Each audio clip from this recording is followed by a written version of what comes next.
Yan, may mga ano dito, mga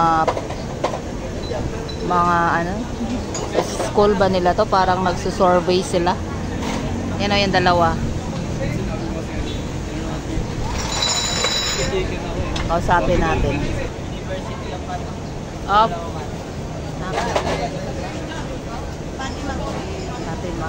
Shout out dito, ma'am.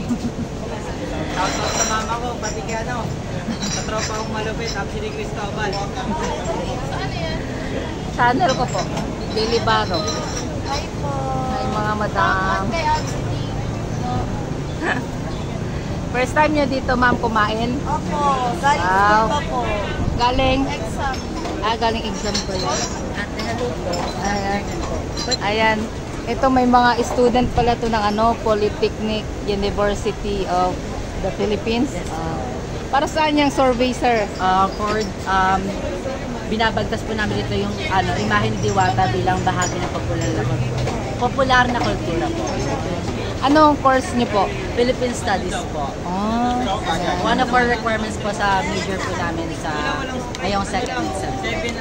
Requirements nyo? Yes po. So inutos, sino teacher nyo? Shout out nyo dito. Bawal po. Bawal? Sige. Lily Baro, ma'am. Lily Baro. Ayan, so requirements pala nila sa